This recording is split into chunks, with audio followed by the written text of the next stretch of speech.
খুব সহজে ঝটপট দেশি মুরগির মাংস ভুনা।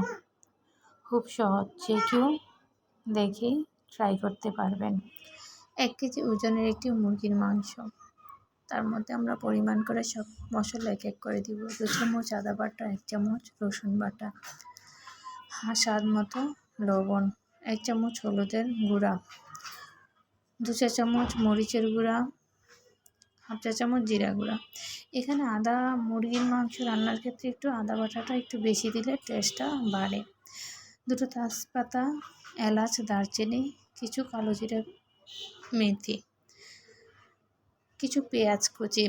আমরা যতটুকু মাংস ভুনার জন্য পেঁয়াজ লাগবে আমরা সবগুলোই এখানে দিয়ে দিব, এক্সট্রা পেঁয়াজ আমরা দিব না।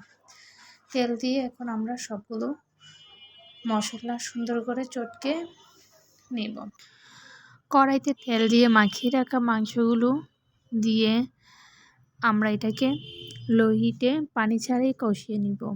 মাংস ধোয়ার সাথে সাথে যদি আমরা মশলা ম্যারিনেট করি, তার জন্য কষানোর ক্ষেত্রে এক্সট্রা কোনো পানি দিয়ে কষাতে হয় না।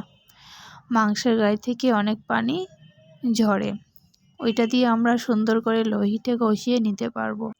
তার মধ্যে এক্সট্রা করে পানি দিয়ে আমাদের কষাতে হবে না। যখন মাংসটা সুন্দর করে কষানো হয়ে যাবে, তেলটা উপরে উঠে আসবে, মাংসটাও সিদ্ধ হয়ে যাবে, তখন আমরা পরিমাণ মতো পানি দিয়ে এটাকে আরও 15 থেকে 20 মিনিট লো হিটে রান্না করব। তৈরি হয়ে গেলে ঝটপট দারুণ স্বাদের মুরগির মাংস রান্না, খুবই সুস্বাদু। যে কেউ ভিডিওটি দেখলে বাসায় একবার হলেও ট্রাই করতে পারবেন।